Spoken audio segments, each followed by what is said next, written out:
마태복음 7장입니다. 13, 14절. 제 성경으로 신약 성경 10페이지 마태복음 7장 13, 14절. 오늘은 특별히 우리 다 같이 함께 성경을 봉독하겠습니다. 13절, 14절 시작. 좁은 문으로 들어가라. 멸망으로 인도하는 문은 크고 그 길이 넓어 그리로 들어가는 자가 많고 생명으로 인도하는 문은 좁고 길이 협착하여 찾는 자가 적음이라. 아멘. 오늘 말씀의 제목을 이렇게 잡아보았습니다. 저를 따라 한번 선포할까요? 좁은 길, 드넓은 들판. 좁은 길, 그러나 그 끝은 드넓은 벌판입니다. 우리 모두는 지난 1년 동안 2025년이라는 시간을 살아왔습니다. 수없이 고민도 했고 때로 낙심도 하고 때로 절망도 했습니다. 한없이 외로워도 하고 때로 두려워하기도 하고 아파하기도 했습니다. 그런데 이 모든 과정은 우리가 반드시 통과해야만 하는 과정이었습니다. 저는 요한복음 20장 26절의 말씀을 묵상하면서 참 많은 생각을 합니다. 이런 말씀이죠. 예수께서 오셨습니다. 이르시되 너희에게 평강이 있을지어다. 평강이 다른 말로 샬롬이죠. 여러분, 예수님께서 제자들에게 오셔서 하신 말씀인데 평강, 샬롬을 선포하셨는데 이게 언제였을까요? 부활하신 후입니다. 그런데 그 전에 예수님은 십자가에 죽으셨었습니다. 십자가에 죽으시고 다시 부활하셨을 때 평강, 샬롬을 선포했다는 건 굉장히 중요한 의미가 있습니다. 십자가 없이 부활이 없죠. 십자가 없이 부활의 순간은 존재할 수 없어요. 지금 부활의 때에 평강, 샬롬을 선포했다는 뜻은 부활 이전에 십자가가 있었다는 얘기입니다. 십자가를 통과하신 후에 맞이한 부활의 그 순간 예수님은 평강을 선포하셨습니다. 하나님, 어찌하여 나를 버리셨나이까? 십자가에서 외치셨던 예수님의 그 고통의 울부짖음, 그리고 십자가의 죽음의 터널을 통과하신 후에야 비로소 부활의 평화를 선포했다는 사실입니다. 여기에 진리가 있습니다.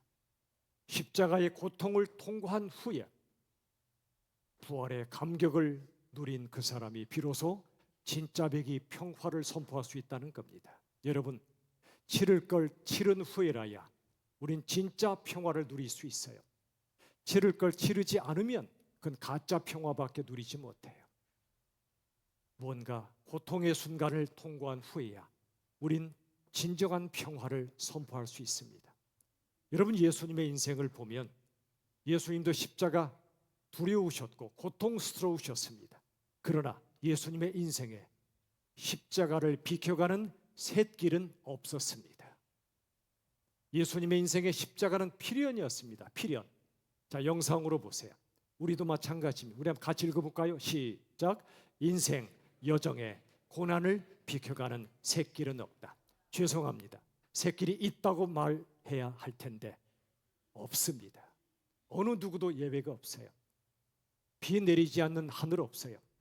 파도 치지 않는 바다 없어요. 바람 불지 않는 광야 없어요. 고난 없는 인생 아무도 없어요. 그러므로 이 말씀처럼 인생 여정에 고난을 비켜가는 샛길은 없음을 기억하십시오. 이 땅에 산다는 것 자체가 고난의 연속입니다. 태어날 때 울고 태어나죠.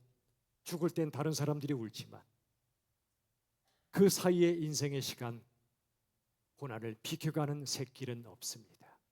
오늘 본문의 말씀 마태복음 7장 13, 14절에 보면 어떤 문으로 들어가라 말씀하시는지 보세요. 넓은 문입니까? 좁은 문입니까? 좁은 문이에요. 그런데 멸망으로 인도하는 문은 크고 그 길이 넓대요. 거기로 가는 자가 아주 많대요. 수많은 사람들이 넓은 문, 넓은 길을 원해요. 그런데 하나님은 좁은 문으로 가라고 하세요. 그 다음 생명으로 인도하는 문은 좁습니다. 길이 협착합니다. 찾는 자가 적습니다. 여기 이 말씀은 요약하면 이것입니다. 항상 내 눈에 보기에 좋은 길, 넓은 길만 찾는 사람의 끝은 오히려 영원한 파멸일 수 있지만, 기꺼이 좁은 길을 통과하는 사람의 끝은 영원한 생명이다. 광야가 두려워서 피하기만 하는 사람의 끝은 천길 낭떠러질 수 있지만, 광야를 담대하게 믿음으로 통과한 사람의 끝은 드넓은 벌판이 펼쳐진다는 겁니다. 좁은 길의 끝은 드넓은 벌판입니다. 예수님 따라 좁은 길을 기꺼이 걸어간 사람, 하나님이 기뻐하시는 그 길, 손해보는 길, 섬기는 길, 사랑하는 그 길, 십자가의 길, 이 길을 따라 사는 사람, 당장은 억울해 보이고 손해보는 것처럼 보이지만 그 끝은 드넓은 벌판이라고 말씀해 주십니다. 여러분의 인생의 많은 면들을 살펴보면 우리가 진리를 발견할 수밖에 없습니다. 홍수 싫어요. 그러나 홍수로 뒤집혀 봐야만 그 땅이 비옥해집니다. 태풍 싫어요. 그러나 태풍이 불어와야만 하늘과 바다가 맑아집니다. 사람들 속에서 진한 외로움을 겪어봐야만 누군가와 함께 얘기를 나누고 마음을 나눈다는 게 얼마나 소중한지 알게 됩니다. 보고 싶은 사람을 못 보는 고통을 겪어봐야만 사랑하는 사람을 볼 수 있다는 게 얼마나 감사한 일인지를 알게 됩니다. 때로 지독하게 싸우는 전쟁 같은 삶을 살아보면 평화로운 삶, 평화로운 만남이 얼마나 눈물나게 소중한지 깨닫게 됩니다.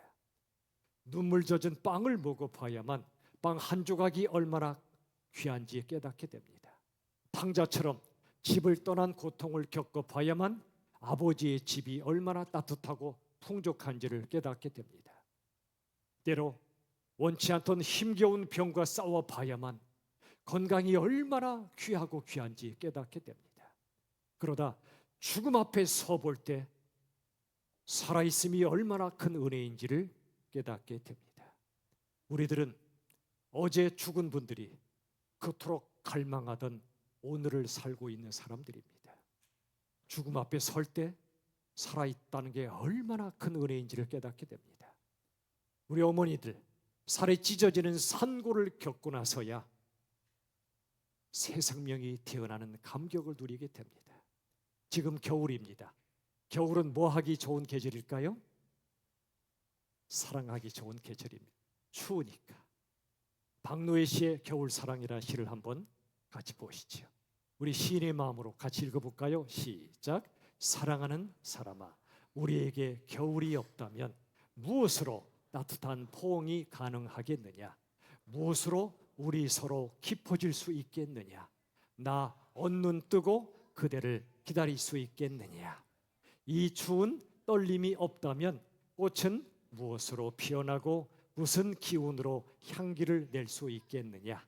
눈보라치는 겨울밤이 없다면 추워 떠는 자의 시린 마음을 무엇으로 헤아리고 내 온몸 녹여주는 몇 평의 따뜻한 방을 고마워하겠느냐? 아, 겨울이 온다. 추운 겨울이 온다. 떨리는 겨울 사랑이 온다. 고마워해야. 우리 아이의 목소리가 정말 너무 좋아요. 여러분, 겨울이 없다면 따뜻한 포옹이 있을 수 없어요. 추위를 녹여주는 포옹이 사라질지도 몰라요. 추운 겨울이 왔지만 이 겨울은 떨리는 겨울 사랑의 계절이란 말입니다. 이사야 21장 12절은 이렇게 말씀합니다. 같이 읽어보죠. 시작. 파수꾼이 이르되 아침이 오나니 밤도 오리라. 파수꾼, 밤새워 지키는 사람이지요. 그가 말합니다. 아침은 올 거야. 하지만 그 전에 밤도 오리라. 아침이 와야 하기 때문에 밤도 온다는 거예요. 어두운 밤을 지나야만 찬란한 아침을 맞이할 수 있다는 겁니다. 여러분, 질문 하나 드릴까요? 글을 쓰는 작가가요, 진짜 글, 허접한 거 말고 진짜 글을 쓰는 건 언제일까요? 1번 행복할 때, 2번 절망적일 때. 언제죠? 어떻게 아시죠? 저 아이도 아는데 우리도 알아야 되겠지요. 저 어린 선지자의 말씀처럼 작가가 진짜 글을 쓰는 때는 행복할 때가 아니에요. 절망적일 때예요. 정말 인생이 슬프고 아프고 절망적일 때, 그때 비로소 누에 고치에서 실이 나오듯이 진짜 글이 나오는 겁니다. 저도 가끔씩 설교가 아주 가끔 성도님들이 은혜 받는다고 할 때가 있습니다. 언제일까요? 설교하러 오기 전에 가족과 함께 싸웠을 때입니다. 그런데 그 간절한 마음이 있으니까 주여, 더 기도해지고 더 간절해지니까 여러분이 간혹 은혜를 받으시더라고요. 제가요, 행복하기만 하고 편안하기만 하다면 설교 못합니다. 그런 사람이 십자가를 알겠습니까? 아프고 때로 깨지고 절망을 느낄 때, 그때 오히려 하나님의 말씀이 눈에 보이고 여러분의 아픔이 제 눈에 보이고 십자가가 눈에 보이더라고요. 여러분, 진짜 글만이 아니라 진짜 인생도요, 어쩌면 그저 행복하기만 할 때가 아니고 절망적인 때 이루어지는 건지도 모릅니다. 에덴 동산 모든 게 완벽했죠. 조건이 완벽했지만 거기에서 인류 최초의 타락이 일어났습니다. 잘 아시죠? 항상 날씨가 좋기만 하면 그 땅이 뭐가 되죠? 사막이 됩니다. 진짜 글, 진짜 인생, 진짜 신앙은 좁은 길을 통과한 후에야 가능해집니다. 영상을 하나 보세요. 같이 읽어보죠. 같이 시작. 밤이 오지 않으면 별이 뜨지 않는다. 여러분, 밤이 오지 않으면 별이 뜰 수가 없어요. 즐겁고 환한 낮에는 별이 안 보여요. 그런데 슬프고 어두운 밤에야 비로소 별이 뜹니다. 베드로후서 1장 19절 새 번역으로 한번 보십시오. 우리에게는 더욱 확실한 예언의 말씀, 즉 하나님의 말씀이 있습니다. 여러분의 마음속에서 날이 새고 샛별이 떠오를 때까지 여러분은 어둠 속에서 비치는 등불을 대하듯이 이 예언의 말씀, 즉 하나님의 말씀에 주의를 기울이는 것이 좋습니다. 베드로, 예수님을 그렇게 속삭였기도 했고 기쁘게도 했던 그 베드로, 예수님을 만났고 예수님을 위하여 순교했던 베드로, 그가 남겼던 글 중에 얼마나 빛나는 문장인지 모릅니다. 우리에게는 하나님의 말씀이 있다. 그런데 인생의 어둠을 통과할 때 이 하나님의 말씀이 빛이 되어서 어둠을 몰아내고 여명이 통터옵니다. 샛별이 떠오릅니다. 어둠 속에서 비치는 등불이 바로 하나님의 말씀이라고 우리에게 알려주십니다. 인생의 어둠을 통과할 때 비로소 하나님의 말씀이 빛으로 다가옵니다. 영혼의 밤이 올 때 영혼의 별이 떠요. 하나님 말씀의 별, 진리의 별. 저도 그랬어요. 인생의 영혼의 밤이 밀려올 때 그때 비로소 하나님의 말씀 속에서 제 영혼의 하늘의 별이 뜨더라고요. 영혼을 환하게 비춰주더라고요. 이 말씀 곧 예수님이세요. 우리 영혼의 하늘에 뜨는 진정한 별, 영원한 별은 바로 예수님이세요. 이 예수님은 대낮엔 안 보여요. 캄캄한 인생의 어둠, 그때 예수님이 보이기 시작해요.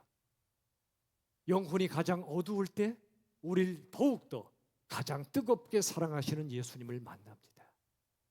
너무 인생이 아프고 슬프고 힘들어서 무너져 있을 때 이렇게 말씀하십니다. 요즘 네 영혼 가장 어둡니?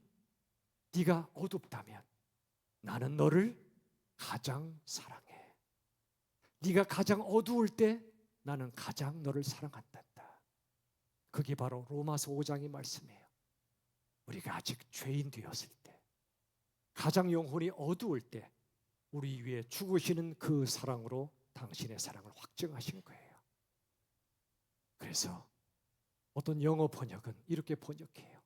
I love you at your darkest.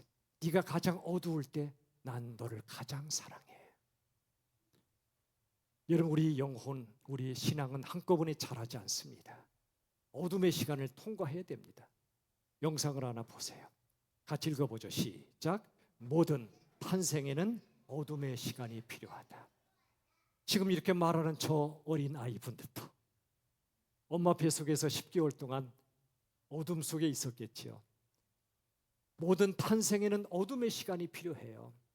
씨앗도 그래요. 어두운 땅 속에서 조용히 자라다가 그 시간을 견디고 기다리다가 때가 오면 싹을 틔우는 거예요.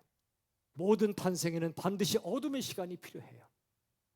우리 육체의 탄생, 마음의 탄생, 정신의 탄생, 영혼의 탄생은 반드시 어둠의 시간이 필요해요. 그래서 하나님이 그 시간을 허락하시는 거예요. 시편 37편 5절에 보시면 같이 읽어보죠. 시작. 내 길을 여호와께 맡기라. 그를 의지하면 그가 이루시고. 아멘. 캄캄한 밤길을 걷는데 도무지 한 치 앞도 안 보여요. 내 손에는 등불이 없어요. 그 순간 너의 그 어두운 길을 하나님께 맡기라고 말씀하세요. 그러면 하나님의 말씀의 빛이, 예수님의 빛이 캄캄한 인생길을 비춰주신다고 말씀하세요. 맡기라.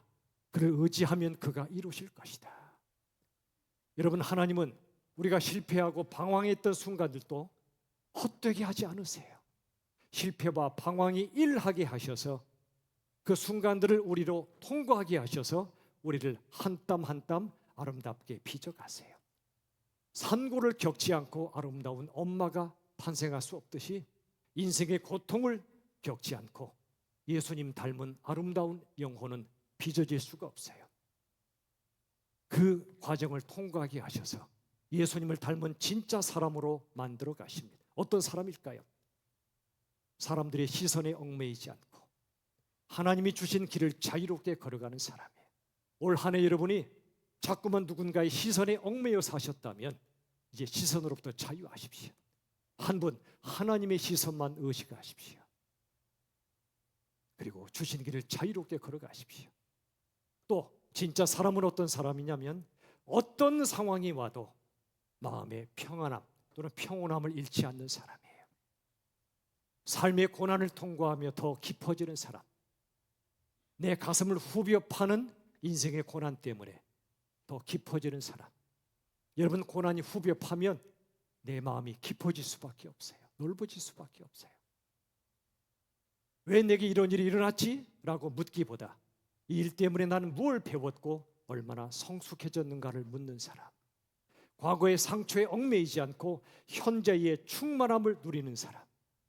하나님이 주신, 내게 주신 무한한 아름다움과 가치를 깨닫고 살아가는 사람. 지난번 주일에 말씀드린 대로 신앙은 사람에게서 하나님을 보는 거라고 그랬지요. 진짜 영성은, 진짜 신앙은 한 사람 한 사람에게서 하나님을 보는 사람이에요. 말씀을 맺겠습니다. 사랑하는 여러분, 지난 한 해 동안 인생의 밤을 통과한 분도 계실 것입니다. 육체의 질병으로, 관계의 아픔으로, 경제적 어려움으로 수많은 인생의 밤을 통과한 분들이 계실 겁니다. 저도 통과해 왔습니다. 그러나 인생의 밤이 찾아온다 해도 절망하지 않고 하나님이 살아계심을 믿고 내 인생을 책임져 주심을 믿음으로 걸어가십시오.